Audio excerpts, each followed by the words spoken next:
Hey everyone, welcome back to the channel. My name is Grant McAllister. I'm a cinematographer here in LA, and I'm sharing some of my experiences over the past 15 plus years of working in film and television, breaking down some of my work and sharing some insights I've learned along the way. In today's video, we're going to take a look at an interview and commercial I shot for Gibson guitars featuring legendary guitarist Jimmy Page from Led Zeppelin. So let's get into it. What I learned from having played one on the first album, well, I thought here's an opportunity when there was a possibility to be able to do some models with Gibson. I thought, well, this is it. When I saw the prototype, like the case had arrived, and I thought, oh boy, what's going to happen when I open this? Because it's going to be really disappointing if it's not. Like the images of it in my mind from the past and the photographs that I've looked at. And I took it out. Well, I actually looked at it because we worked really hard on this to get it right, and all the color matches and all that from the original. And I thought, wow, they've got it. They've got it straight away. I was really like smiling and so on. They've got it. And as I took it out, then I could see all the flame coming out on the side of it. And I went, oh my goodness gracious. It's just so beautiful. So let's break down what we'd have to be doing on this job. My primary focus was working as the DP on the interview segments and capturing the guitar product shots. Our camera operator I brought from LA is very versed in the guitar product work. So while I was lighting the interview setup, he was working in a separate room in the house to shoot the guitar product work. So it was really great to be able to work in tandem with him and to be able to collaborate and create a cohesive look between the guitar product work and the interview setups. So let's get into our location scout. Here we have some photos from the location scout. These are everything that I was provided by our producer to get a sense of where we would be filming. They had chosen this beautiful mid-century modern house to shoot in, overlooking a river in Nashville. It had a really great look to it. We shot this in winter in Nashville, so we were dealing with a little bit of inclement weather as well. The weather that they had on the Scout was pretty close to what we had on the day of shooting as well. So I knew that we wanted to be looking out the windows to add some depth and get some interesting texture in the background. It's important when you're doing a location scout remotely to try and get as much information about the location as you can so you can go into it informed. Whoever is doing your photos for you remotely isn't going to be looking at things the same way as you would as a cinematographer.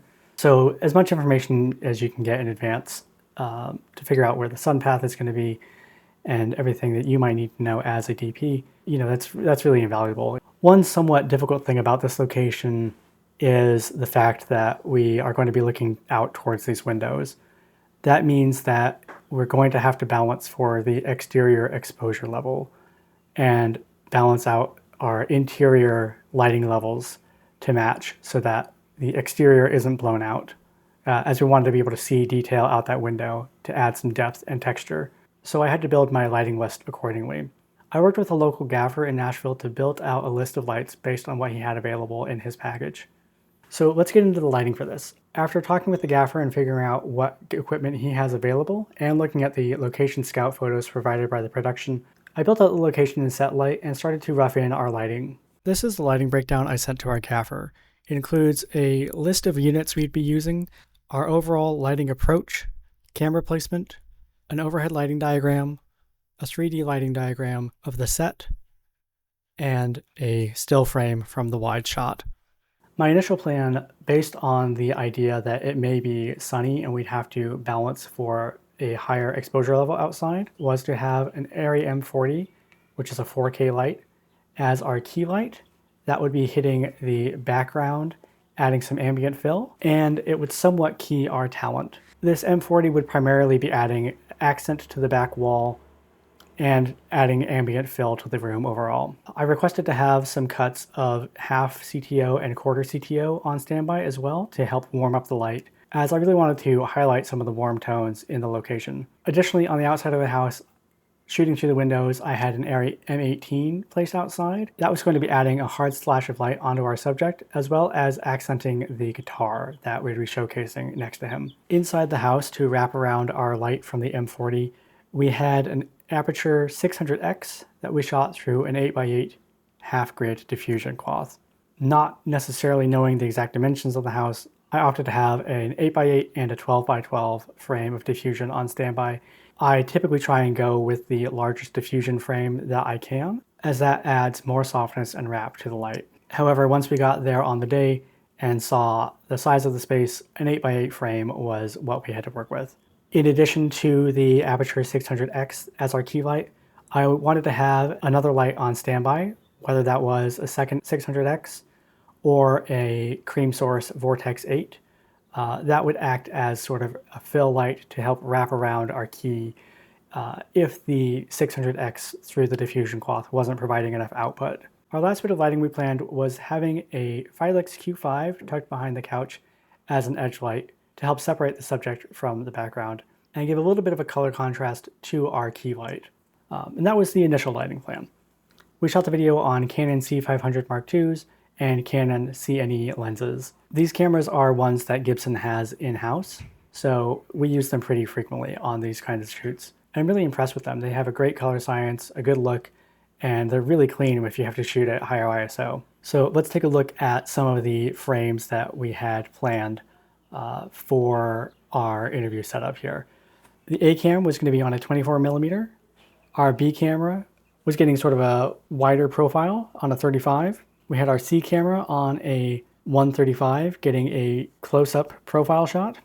Our D camera is an 85mm getting a tighter medium shot. And our E camera is on a 50mm getting a frontal medium shot.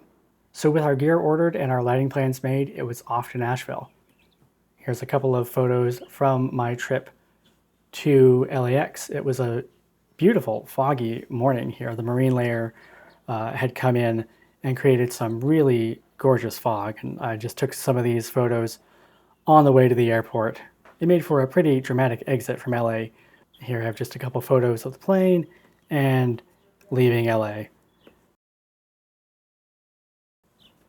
One thing that I thought was kind of fun was when we landed in Nashville, coming down the escalator to baggage claim and seeing a Gibson guitar display. It's one of the first things you see when you land in Nashville. So that was a fun thing to see at the airport and very fitting for the job. So let's take a look at the frames we made in Pre-Vis versus what we ended up with on the day. Ultimately, I think these came out pretty close. You can see the A camera here, similar size, similar angle.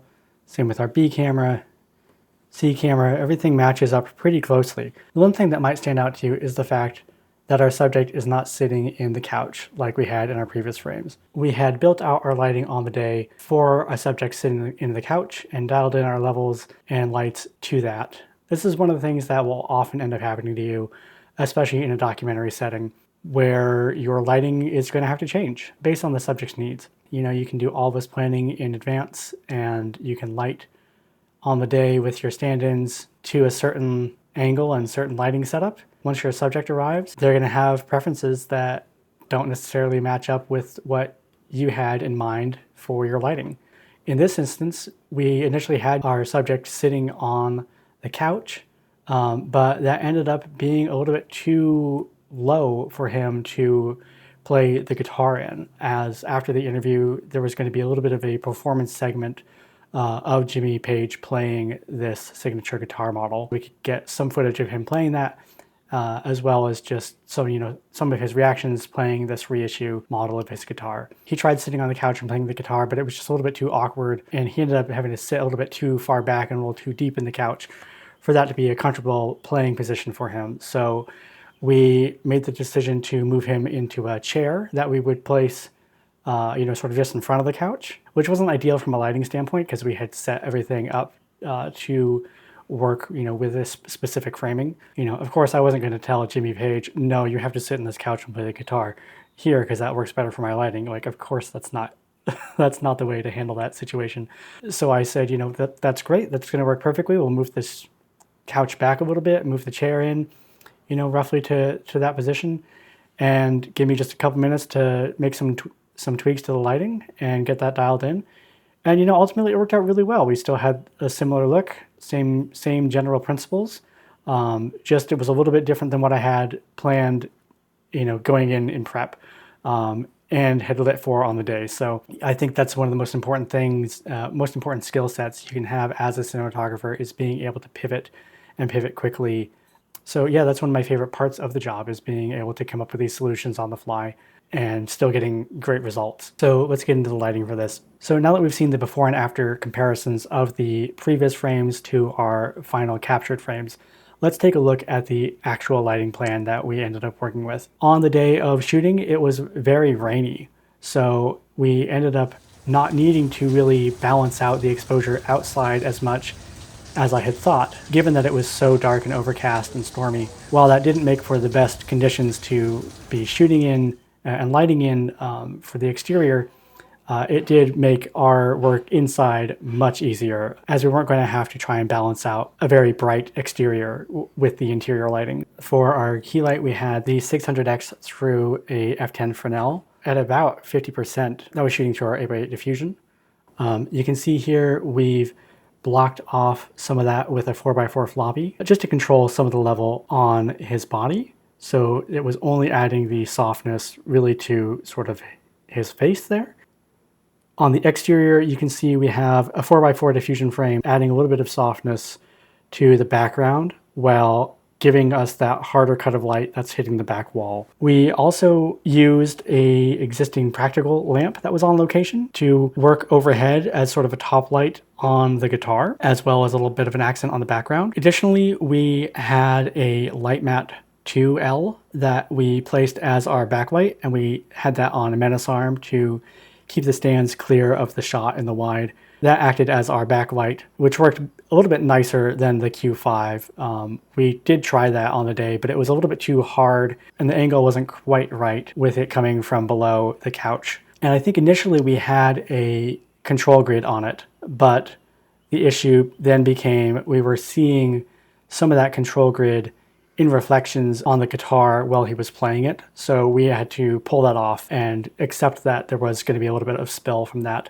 and it wouldn't be quite as directional and dialed in and controlled from the lighting standpoint. We added a 4x4 floppy on camera left as a little bit of negative fill, and we didn't need to end up using any of the other wrapping around lights that I had in the initial lighting plan. So we were able to just use the Aputure 600X through that 8x8 diffusion as our sole key light. Ultimately, I think it came together really well.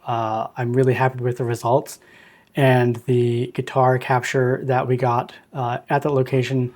Our camera operator there did a fantastic job with executing some beautiful product work. I was really fortunate and grateful to have him along for the B-roll capture of the guitar and the product work. So after a couple of days in Nashville shooting with legendary guitarist Jimmy Page, that wrapped up that job, and it was on our way back to LA. Here you can see we are flying over the Grand Canyon on our way back. Definitely wintertime, you can see here. Always a really cool view to see the Grand Canyon from that height. Some very fun textures. Here you can see kind of the curvature of the earth even. Here's our fantastic B camera operator from LA, deep in thought, thinking about all the beautiful guitar work he's just shot. And we made it back safe and sound. All right, guys, that does it for this breakdown. Thank you again so much for watching. If you have any questions, make sure you leave a comment below and like the video so you can help other people find it. It really helps kind of spread the word and get these seen by more people. And if you're liking the content and you want to see more of it, be sure to subscribe to the channel. I've got a lot more breakdowns planned coming up, so make sure you follow along, and we'll see you in the next one. All right, bye-bye, guys.